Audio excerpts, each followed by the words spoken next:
What's up guys, and welcome to another 2-minute tech video. Today we'll be doing a 2-minute tech review of the Fitbit Versa, Fitbit's latest smartwatch.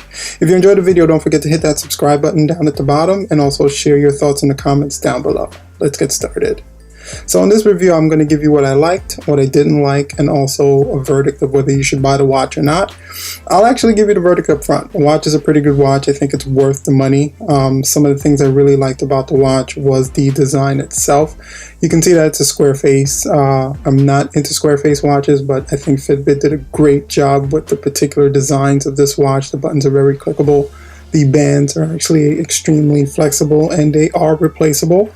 I really enjoyed using the watch itself. One of the best portions of the watch is the apps. The Fitbit apps are able to track any kind of workout you're able to do, which is great because a lot of these fitness apps don't track everything. This does track a multitude of workouts. Bear in mind though, if you're jogging without the watch, which is an option, it's a tethered GPS, so you'll actually need your phone, which is a downside to it. And the Fitbit Pay was also a really good feature of the watch. Also, it's a great addition, but it's only with the special edition.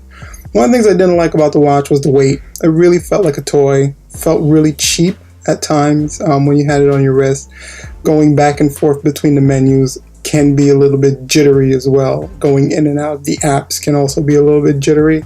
All things that can probably be fixed with some firmware updates. The battery life was supposed to last a couple of days. I found that it was erratic at best. I would run into situations where the battery would slow and crap out on me sometimes. But all in all, the watch is great. It's really well priced, and I think Fitbit did a great job of introducing this watch into a community that can really accept it.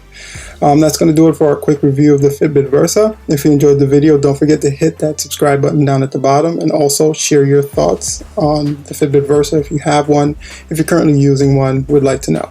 Thank you guys for checking out the video. Until next time, peace out.